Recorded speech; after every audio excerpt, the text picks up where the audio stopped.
ऐसा है, विधानसभा का चुनाव का घोषणा हुआ है और पूरा एनडीए एकजुट होकर चुनाव लड़ेगा। और आप जानते हैं कि इस चुनाव में सबसे बड़ा मुद्दा ये है कि सरकार बनने से अगले 25 साल में बिहार कहाँ खड़ा होगा। आप सब जानते हैं कि 1991 में 1991 में जब उदारीकरण का दौर शुरू हुआ तो बहुत सारे स्टेट में आईटी इंडस्ट्री आ गया, बहुत सारे स्टेट में इन्वेस्टमेंट आ गया, बहुत सारे स्टेट में उद्योग आ गया। अब वो 15 साल बिहार नेगेटिव ग्रोथ में चला गया, बिहार पिछड़ गया। जब यहाँ आईटी लगना था तब यहाँ चरवाहा विद्यालय लग रहा था, जब यहाँ उद्योग लगना था तो यहाँ पर अपहरण का उद्योग लग गया था। तब नीतीश कुमार जी यहाँ आए और 20 साल में टेक ऑफ स्टेज में बिहार है। रोड, सड़क, बिजली, कानून व्यवस्था, महिलाओं का एम्पावरमेंट, ये सारा काम जो वो किए हैं। अब बिहार टेक ऑफ स्टेज में चौथे गियर में, यहाँ से जाना है 5वां गियर में, तो 5वां गियर में जाना है कि बैक गियर में जाना है, यही चुनाव तय करेगा।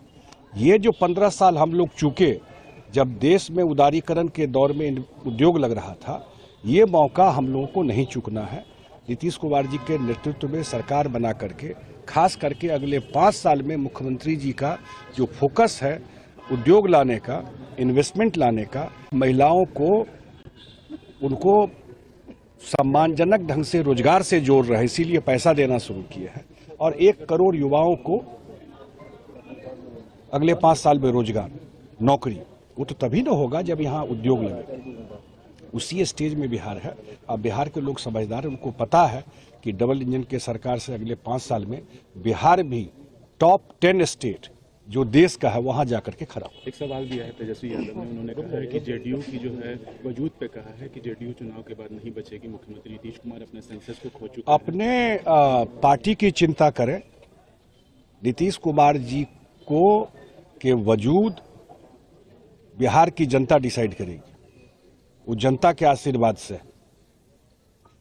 अपने कामकाज पर लोगों के बीच में हम देख रहे हैं कि उनको ज्यादा चिंता नीतीश कुमार जी या जदयू का अपने परिवार को देखें और अपने पार्टी को देखें कि इस बार चुनाव अगर हारे, जो कि तय है, तो उनके पार्टी का वजूद क्या बचेगा, खुद की राजनीति कहां जाएगी।